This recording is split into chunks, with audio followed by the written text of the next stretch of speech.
Welcome back. This is the session by Dr Carrie Lethborg, who I won't steal any of her thunder, other than to say we are very, very, very grateful that Carrie came into BCNA's life and has been in our life for a very long time, which is awesome, but she's also a local and being West Australian, I understand better than most about what it feels like for interstaters to come and start trying to tell you what to do. So it's so nice to have Carrie here to be able to talk about and know the context of being here in Tassie. So we are heading into the emotional impact of breast cancer. For the early breast cancer setting, metastatic is next door. So over to you, Carrie. Thank you very much, Kirsten. I just want to acknowledge the incredible country that we all live on, Lutruwita, which is my home country. I was born on the northwest coast, grew up at Turners Beach, went to school at Ulverston High, and did my undergraduate at UTAS in Launceston, and then went to Melbourne for kind of 25 years, but we came back, as all good Tasmanians do, and I now live in Launceston, but I still work for St Vincent's Hospital in Melbourne. This is my 30th year there, and whilst I've worked there, I've been the oncology social worker for a good chunk of that time, and then have been involved with research both in relation to the psychosocial aspects of cancer, but also around health equity in general.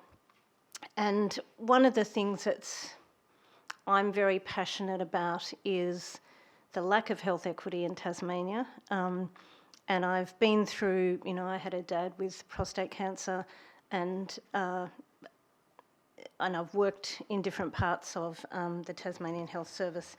And I'm very aware of how incredibly strong the community is in Tasmania, and it balances it out. But let me give you some stats in case you aren't aware of them. But in Tasmania, which if you are looking at different types of parts of Australia, Tasmania is 70% rural regional, and we reflect that in lots of areas. We have the highest percentage of the lowest income earners in the country. We have the highest disease burden.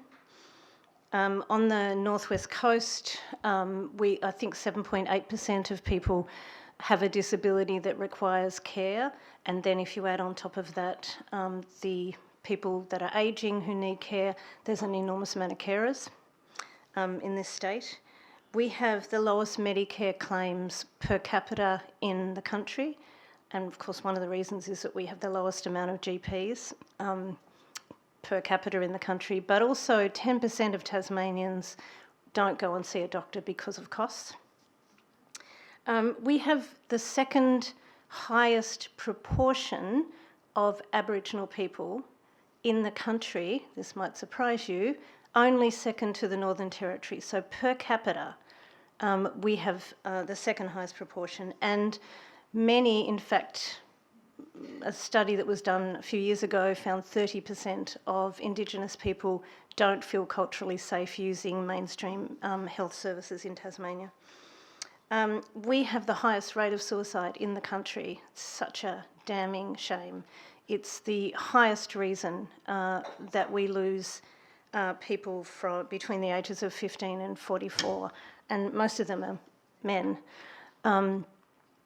And we continue to underfund health services. It's quite astounding to me because it's been this way for a very long time.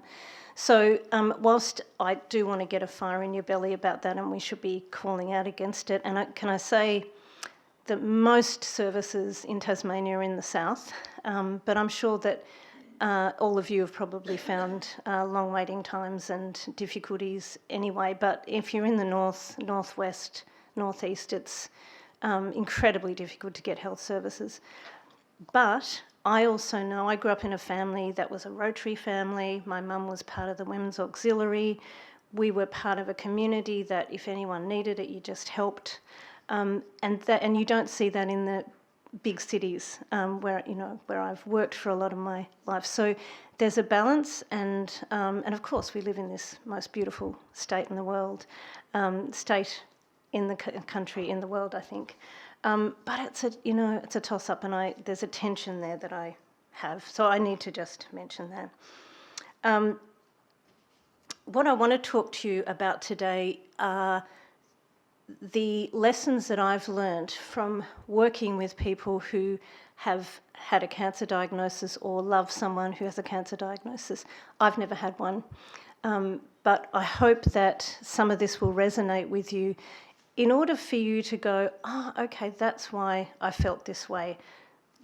Some of you might go, that actually wasn't me, and that's totally fine too, but I think some of this will resonate, and it's really useful to have an understanding of why we feel the way that we feel, and then to go through some things that we know might help. So let me start. So the first quote here is, "You never know how strong you are until being strong is your only choice." And this is just the reality of having your life turned upside down with a cancer diagnosis, or having a loved one get a cancer diagnosis. It completely turns your world upside down, and people tell you, gosh, you're so strong and you're doing so well, but actually you don't actually have much choice, and you just kind of go on through. I often use this analogy when I'm talking with people who are really struggling, of crossing a bridge. And actually, we cross a bridge every time we have a major life change. And certainly getting a cancer diagnosis, or as I'll explain a bit later, I think cancer comes through the front door of a whole family. We start with the day before a diagnosis is just before this bridge. And on that day, you know who your friends are, you have goals, you know where you're at financially, you have a certain understanding of your world. And then suddenly you're a cancer patient, or you have someone that you love who's living with cancer, and you have to cross this bridge, whether you like it or not. And to the other side, whatever that actually might be, and the bridge, is different for everyone. But often I get referred people when they're in the middle of this bridge. And you're in the middle of the bridge and you're like, I don't know anything anymore. Everything's turned upside down, and I don't like uncertainty. None of us do. And uncertainty, I think, might be one of the hardest parts of all of this. And so there's a transition. Does anyone know where this is? It's in Tassie. Yep, it's Jacob's Ladder. And I think this actually is probably better. People often go, you're on a journey and it's a road and it's straight. Well, actually, it's much more kind of like this. Jacob's Ladder is particularly pertinent for me because, I've gone up it on the back of a ute with, my 18-year-old friends skidding around. And I've gone up it, with my dad driving with chains on the wheels and feeling safe. The older I get, the less I can go up this, how you get kind of more anxious. But those of you who have not been up it, it's a one-lane road up to where the snow is. So usually when you're going up it, there's snow and there's black ice. And if you're going up it and someone's coming down, you have to reverse back to one of those corners. It's absolutely terrifying for some of us. And it kind of fits what I understand the experience of cancer is. There's a diagnosis, there's treatment decisions, and you go, okay, we got through that, and then, it kind of goes like that.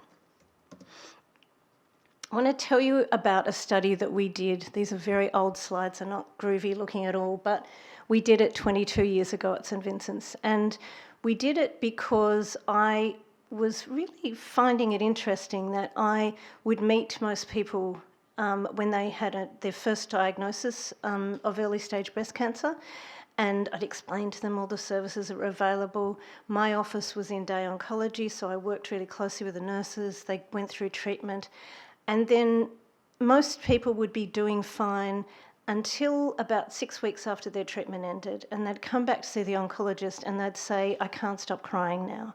And so they'd say, you better go and see Carrie because she, the reason why you have a social worker is to stop people crying, apparently.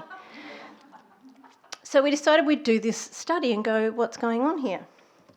And so we interviewed women who had finished treatment for early stage breast cancer and partners. So I'm going to tell you what the women said. And we asked them just to tell us about their experience. And so all of them went back to the first phase, which is when they were diagnosed. And what they said was they went from being a well person to suddenly being a cancer patient, which was weird enough as it was. And that in that moment of getting the news, and whatever time that might have been for you, whether it was that you found a lump or that you heard you've got to come back for another scan, whatever that moment was when you went, oh my God, something's wrong, that there's this shock and bewilderment. And then, of course, you have to make treatment decisions, or you have to immediately go into treatment, and we know that you shouldn't make decisions when you're in shock, but you have to. And then you're needing to go into treatment. And the coping strategy at the time is really just appraising this threat. But what we know about trauma, and I'll talk about that a little bit more in a minute, is that when we have a traumatic experience and we have that feeling inside, we usually go into a level of disassociation, and that's how we cope. And so it's at that point that we're then starting treatment. So I'll give you a couple of quotes. One woman said, "It was one of those moments that will live on in life. It's scary. I hope I never have that moment again when she tells me it's cancer." And people often say, I can tell you the colour of the chair, what the doctor was wearing, like it's a moment in time. And another one said that it was like watching herself in a photograph. She said the crying, the feeling of tears, mum was at the end of the bed and burst out crying and ran. I don't know if you've ever had the experience where you feel like you're watching yourself in a movie. That's part of the disassociation. It's part of the shock. So you're going through the motions and you're actually like, I'm just removing myself from here at the moment. So let me tell you about trauma. We're learning much more about it at the moment. It's one of the areas I'm doing most of my work in. And I've always used the term trauma when I've talked about a cancer experience, but I think I didn't quite understand what I was using. I use it all the time now. So we often think about trauma being, you've been in a car accident or there was a plane crash. We think about these what's called big T traumas. But actually, trauma is any moment where you are overwhelmed emotionally by something. So whenever that happens, we go through these normal steps. So an adverse event happens, we get bad news, and your mind becomes flooded with emotion, and suddenly there's a very clever thing that happens and we stop it because it's too big. And we do that so that we can then get on with life. So my most clear example was that I was on a tram going to work at St Vincent's. It was peak hour, it was full, and I got a phone call that my sister had died in her sleep. And I remember being on the tram and going, okay, this is the most shocking information in the world. I want to scream. I'm on a tram, there's all these people, and I went into I felt myself do it. And I went, okay, I've got to get to work. I've got to get someone to my mum who was in Ulverston and make sure someone was with her. When I rang, I went into all of that stuff. It's similar for whatever trauma experiences that we have, and we have many. The really important thing is that trauma is not what happens to you. It's what happens inside you as a result of what happens. And so it's usually invisible. And we shouldn't ever assume that one thing is traumatic for someone and not for another. And I often think this when we're working with nurses in emergency at the moment. And I walk through the waiting room of emergency departments, and people are sitting there holding themselves together, often for hours, often terrified or exhausted or in pain. And everyone's just kind of sitting there being good. And of course, if they're not good, then there's a security guard to come and say, we won't have any aggressive behaviour here. We won't have any trauma responses. We won't have any aggressive behaviour here.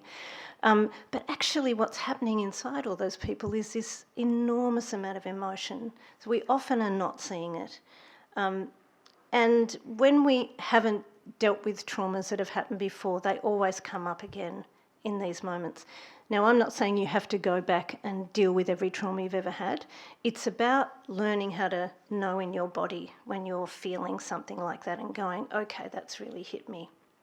So let's go back. So the women were saying that's what happened when they got the diagnosis, and they moved into suddenly this term of being a cancer patient. Then they started treatment. Now remember, this is 22 years ago, but I think it still remains the same. So what they talked about during treatment was that they were just getting through. And someone explained it like how racehorses have blinkers, and you're like, okay, I'm aware that mum's crying every time I walk in the room. I'm aware that my kids are upset. I'm aware that I'm really scared about what's happening, but I have to just get through treatment. So we do this. And you have to deal with all the changes that are happening around you, and possibly lots of lasagnas being dropped off and lots of phone calls, and it's busy and you've just got to deal with it. And often through this phase, you are still in that shock. Really useful thing that our bodies do to us to help us be able to go through that. But there's a process of really avoiding what's going on at the time, which serves its purpose during treatment, but maybe not in the long run. There's one quote about going through chemotherapy. It was just awful. It was bad or worse than I ever expected it to be. Each time you have a dose of chemotherapy, it takes you longer for your body to get better. I just really couldn't see it ending. And then another woman said, during treatment, you're in go-forward mode. I didn't stop to think about what was really happening to me. And that's exactly describing what it often is like. I'm just getting through this at the moment. Then they talked about this next phase. And there's lots of different terms that people feel okay about using, whether it's going to being a cancer patient to a cancer survivor. Some people don't like that term, but it's treatment's finished for that point. Again, some people are ongoing, maybe on tamoxifen. It's a very personal feeling about whether treatment has finished or not. So it might be for you that I don't have to go in anymore and have radiotherapy or chemotherapy. And what we know is, and we heard with our consumers this morning, there's absolutely a relief that it's over, but it's really mixed with some ambivalence, because now you're at home and you're not seeing nurses or radiographers every day, and actually people aren't ringing, and everyone's got back on with their life. And what we know about trauma is that when you're in the middle of trauma, you can't process it. And when you're safe enough away from it is when you start to think about it. So often this is the time when the women were saying they are beginning to process what's happened. And that's why they were coming in and seeing the oncologist and crying for the first time, and maybe coming to see me. And there's a process that has to go of adapting to, okay, what is my life like now? Who are my friends? What are my goals? What's meaningful? How do I live with uncertainty? All of those things now of kind of constructing this new reality.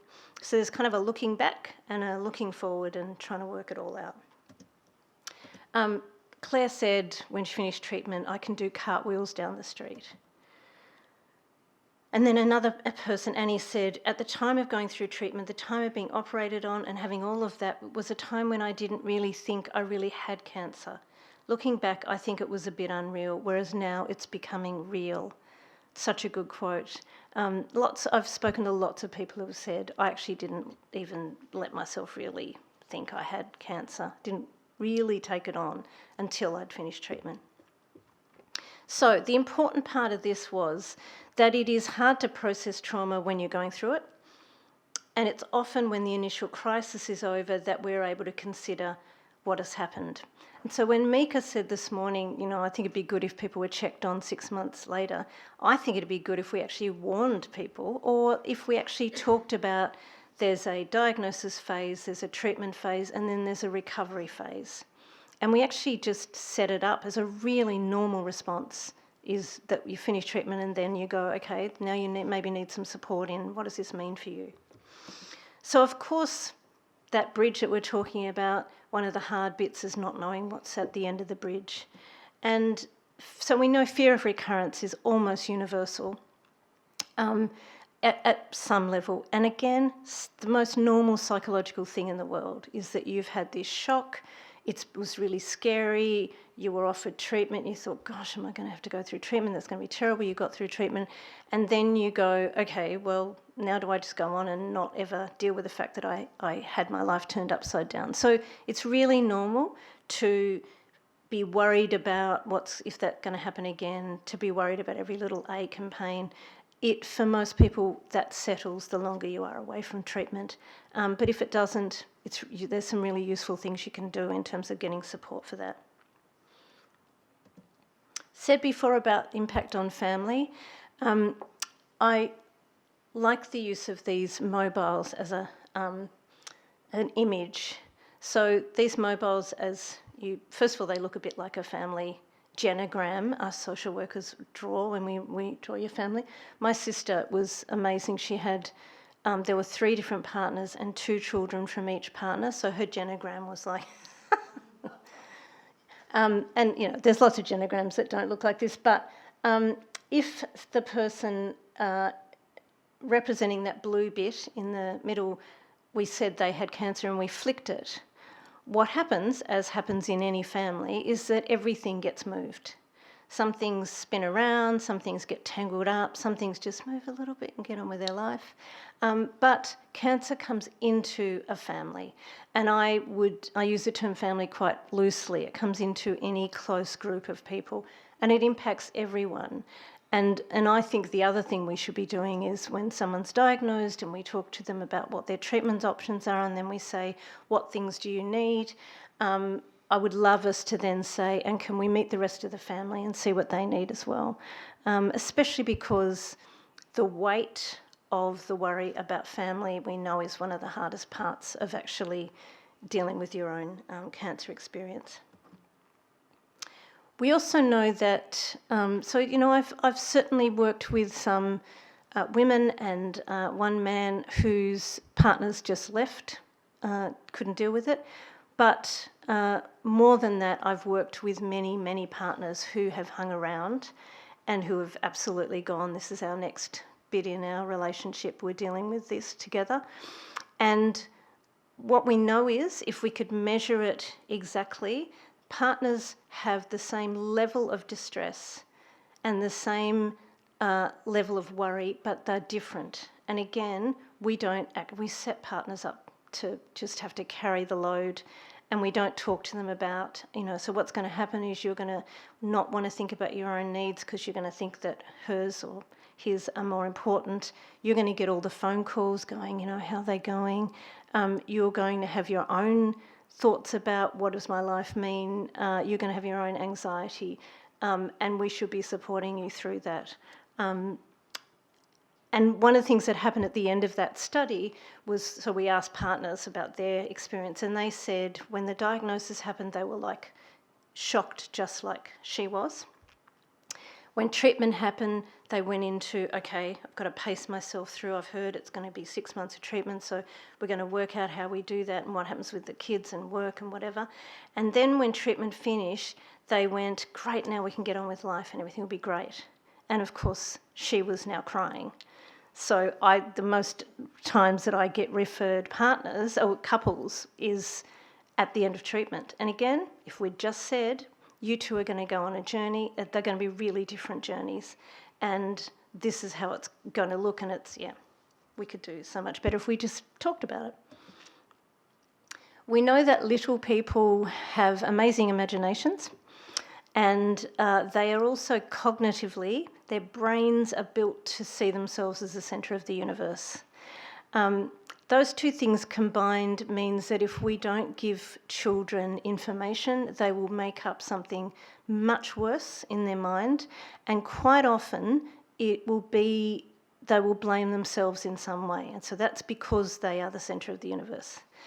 And so what we know about children, whether they are the person with cancer's children or grandchildren or nieces or nephews or whoever they are in their life, is that they can cope with anything, that we have to fight this innate feeling we have of we don't want to upset them, because what we know is they will be much better if we explain in clear terms what's going on, give them as much information as they want, and leave the door open and say, if another question comes up, just, you can come to me or you can come to Dad or Auntie or whoever.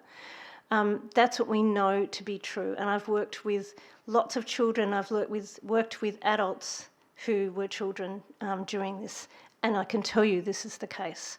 We need to involve them because they feel when they walk in the room and everyone stops talking. And they know something's going on. It must be so bad because no one's telling us. They also need to have their lives not too turned upside down. It's one of the big things. If someone's saying, what can we do to help?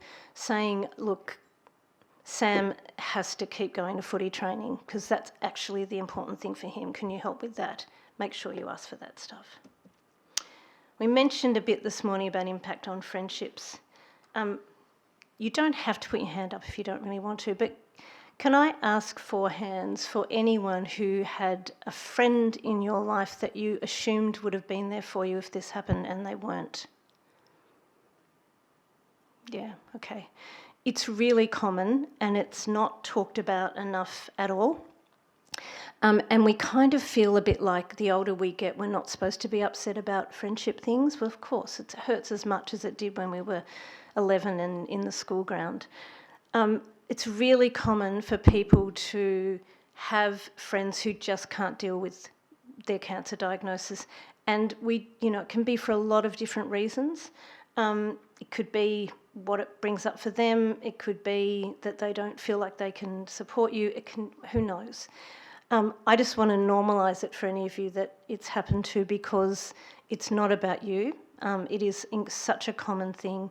And just like I think Mika talked about, it's also the case that most people have people that they would never have thought would have come to the party, and they did. It's part of the trauma of all the changes that happen. So we embrace the people who rally around us and just really hold on to how amazing that is. Let me go through some things that we know help through all of this. The first one is that it's really important to acknowledge emotional distress. There is a very strong pull on us to not get upset, not be anxious, put on a smile. When people say, how are you going? Saying, I'm doing really well, because we're not supposed to not cope. Actually, the most normal thing in the world, if someone turns your life upside down, is that some days are going to feel really horrible and you're going to be anxious. The most normal thing in the world. And so I'm not sure why we put that load on people, but what we know is that if you have days where you just don't want to talk to anyone or you're feeling panicked, know that they will stop and that that's a normal reaction to living with uncertainty. And if you have those days and they last for a long time or you're having sleep disturbance for a long time, know that we know how to help. And so please ask for help. The next one is focusing on now. So if you're thinking about how do I live with uncertainty, what happens is if you think about having a microscope and you can turn it down, you can look closely at something or you can pull back and look a bit further. What often happens with our ruminating that can happen is that we think too far ahead. And that's the case for me just as much as it is for everyone in this room, because we all think we have control over the future and none of us do. But when we start going, oh gosh, can I plan for next Christmas, or can I plan for this, or what if I'm not able to be part of that? Of course, you're going to get in your head. And on days like that, it's about, can I manage today? Can I make a plan for this weekend? And to work on whatever level we feel like we can work on. And we go out and in all the time. And it's actually how we all should be living anyway, focusing on what's happening right now. I'm here today in this room with you guys who have been so courageous to come here and are sitting and listening to me bring up stuff that's big for you. If I'm thinking about the stuff I've got to do tonight, that I'm missing out on this amazing moment. So decide what time frame you can cope with at the moment and only focus on that and work hard to do that if you really find your head's just going crazy. The third one is don't believe everything you think. We have, all of us, what are called automatic negative thoughts. We jump to them. So something happens and then we go, oh my God, that's the worst thing in the world, or we're really black and white, or whatever. Let me give you an example. So you're hanging out washing on the line and you notice that your shoulder hurts. And the thought could be, oh no, the cancer's spread. And then the feeling is you start to have palpitations in your heart, you start over-breathing. And then you might go to bed and withdraw and go, I can't face today. And I can tell you this happens, you might make a decision to not see the oncologist the next time.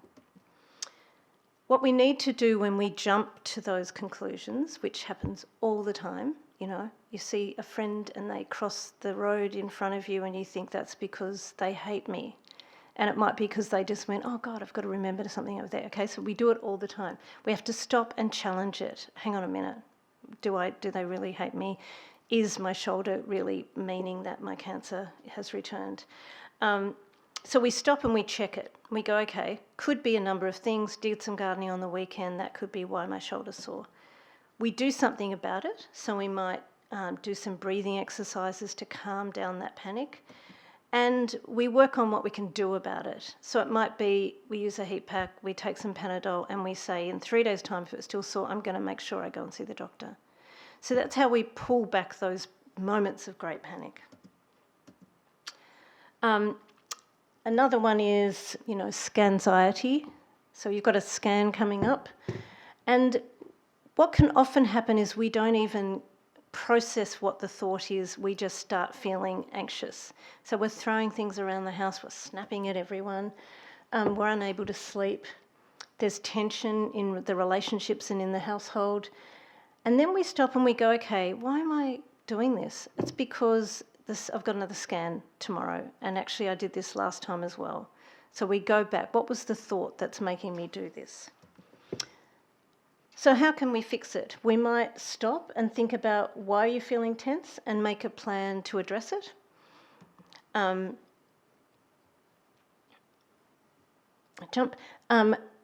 Changing the thought. So saying to yourself, okay, this is a scheduled part of my care. The reason why they do it at this particular trajectory is that they know that's, they've done all this research, so they do it so that they can catch anything that might happen and just give me some reassurance that it's fine. And then we might do a different coping strategy. So we actually say to everyone around us, just want you to know, next week I've got a scan. That means the day before I'm going to be a nightmare. I don't want to talk to anyone and I need chocolate or whatever. But we actually take control of it. So that's one of the things you can do about the thoughts. Fourth one is let go of the things that you can't control. Probably most of the women in this room are control freaks. Seems to be, you know, a bit of a thing. I up there with you, and I try and control all sorts of things that I don't have control over. I have a niece who got married recently who worried herself sick about it raining. What if it rains? What if it rains? What are we going to do if it rains? And we're like, well, you know what? You actually have no control over it raining or not. So you make a plan for if it rains, we do this. And you stop worrying about that because actually there's a whole lot of other details. But we do this all the time. What do other people think of us? How will it look if I do that or don't do this? We have to let go of those things because then we just focus on the things we do have control over. And the fifth one is actually based on what I did my PhD on, which was around the role of meaning in adjustment to difficult things, and certainly with cancer. And this was a study where we interviewed a number of people who had advanced cancer, and we asked them to tell us about their life and their days and how they did their days. And after we finished this study, we went, actually, this is most of us. So what they talked about was that they had meaning, suffering, and coping, and they moved in and out of it all the time. So an example is they wake up in the morning, they're a bit stiff, they think, oh God, this is horrible, I hate having this pain every morning, and they are in suffering. And then their partner comes in and says, why don't you get up and have a warm shower and take some meds? And so that's the coping, the things that we do. And then a friend says, you should see the autumn leaves at the moment. Let's go for a walk and it's a sunny day. And they go, gosh, I'm so lucky. We move in and out of this all the time. And people often say to me, I feel like I'm all over the place. You know, yesterday I was on my knees, today I feel really lucky. That's really normal. But what we found was that there were things that held people in this in and out of coping, suffering and meaning. They were connection with other people. They were focusing on what is meaningful in your life and making sure you have more of it, and I'll expand that in a minute, and making sure that you've got physical symptoms dealt with. So if you're having ongoing issues with sleep, see someone about it. But the thing that we often forget to do is the things that are meaningful in our life. So they are really little things. None of them are big. I made a major difference in 10 people's lives. They're little things. They are a fascination with nature. And sometimes we feel even more about this when we've been through trauma. Doing what you love, whether that is stage diving or not, but that feeling that you can see in that guy's face. My daughter is a Hobart hip-hop artist, so I do end up at the Repub bar often on open mic nights listening to it. Don't necessarily love the music, but I love watching what it's like to feel like you're on stage and you're doing your stuff. It might be horse riding. It might be that you've got a whole afternoon to read a book. You know what that feeling is. Kindness to other people. Simple beauty in the world. These are the things that get us up in the morning, and they're the things that keep us going when we are facing even the hardest times. And connection with other people. So what needs to happen is that we check in with what we need right now. Maybe each week, but I want you to check in right now. What are you doing to take care of yourself? Now, don't just hear that question. Give yourself a bit of an answer. Well, I'm doing this, actually nothing. I came here today, that was good. But what are you doing? Are you getting the best medical care that you can get in terms of, are you getting your questions answered, and do you need to get any more information? Are you seeking and finding support, encouragement and love from those around you? If you don't get it from those around you, start looking for it, because it's really important. And is there something more from the many possibilities open to you that might enhance and enrich your life right now? Because you deserve it, and we all do, and we have to actively look for it. It's really important to also allow yourself permission to not have to be brave sometimes. So courage, and it took all of you courage to come here today, but it does not always have to roar. Sometimes it's the quiet voice at the end of the day saying, I will try again tomorrow. So these are the things to remember. And this is my dear friend Trish Hodge, who is an Indigenous woman who usually lives at Garden Island Creek when she's not driving around doing Indigenous work all around Tassie. And she was the person who kept anyone alive on the Alone show when SBS filmed it, because she told them which berries you really shouldn't be eating. And I love this photo of her because she looks so strong, and we have to remember that. But acknowledge emotional distress and be okay with it, because that's part of this. Focus on now. Challenge your thoughts when they're starting to go crazy. Let go of things that you can't control. Identify what is meaningful to you and focus on that more. Check in with what you need right now and allow yourself permission to not be brave sometimes. Thank you.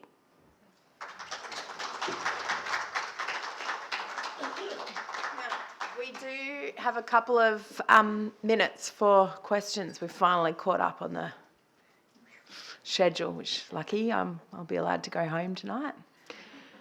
Any questions? Yeah, thank you.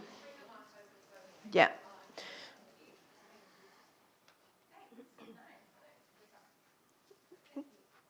My name's Linda. Thank you for that information. Quite often you don't realise you need external assistance from a social worker or a psychologist until it's you're well down the path of that cancer dance. At that time, or how, given the situation with the Tasmanian health system, how can we implement something at the very start of someone's cancer situation? I kind of think about it as, sitting there. I was very fortunate to have a breast care nurse sitting there next to my oncologist and my husband and I. And I sort of think maybe you're sitting there, the oncologist goes, oh, bugger, you've got cancer, but you know what I'm going to do? I'm going to try and fix it for you. Breast care nurse sits there and goes, oh, I know lots about boobs, I'll be able to help you there. What I believe would be a good thing to have at that stage is some sort of cancer specialist navigator to go, look, you've got your drug guy, you've got your boob lady. What I can do is help you with stuff that you don't know. Things like, let's book you in to see a psychologist who has a 4-month wait. And also because there's only 1 or 2 oncology psychologists around, let's book you in there. You can always cancel if you don't need it. How about finances? Oh, you've got young children. How about this? All of that kind of thing. Having that specialist, cancer specialist navigator. So how can we try to, in my experience, I didn't have that. And when I needed assistance, it was me Googling, trying to find that. And, there is a lot of assistance out there, but it's, you've got to find it yourself. So how can, particularly with, the emotional and like you said, it's not just you as the cancer person, it's your family, it's your network. How can we implement early on that support network that person may, and that, extended family, etc., may need, particularly here in Tassie? Do you want to say anything to that first? No? Yeah, I will. Yeah. How did you know, Carrie? You've get been this hanging out feeling with from me. her, yeah. You've been hanging out with me too long. So I want to make a couple of points about that. It's exactly what we need to advocate for. And many times we are trying to provide services that at least help people to know and understand about those links as fast as possible. So one of the really important roles of the helpline is to help people navigate to the services that already exist. We know nothing pisses people off more than finding out that there was a service down the road that they didn't know about until afterwards. And it is one of the reasons why we put the podcast from Dr. Charlotte Topman together of What You Don't Know Until You Do. Has anyone listened to that podcast? It's 2 10 sessions. Dr. Charlotte Topman's a clinical psychologist who specialises in cancer, and she herself, so she'd worked 15, 20 years and then herself was diagnosed, and so she talks about from the first series, the first 10 is about her personal experience and then using her clinical information to help tie things together and give people very practical support. And the second one is drawing from more of her clinical sessions where she's actually asked permission from her clients to share some of their experiences. And we talk about, particularly in the advocacy of what we need to do, is the reason why everyone hates survivorship, because actually survivorship needs to start the day you're told you have breast cancer. And that is around what are the practical elements that we need to give people to be able to not get to the end of the treatment and fall off a cliff, but actually have that emotional well-being and practical support all the way through.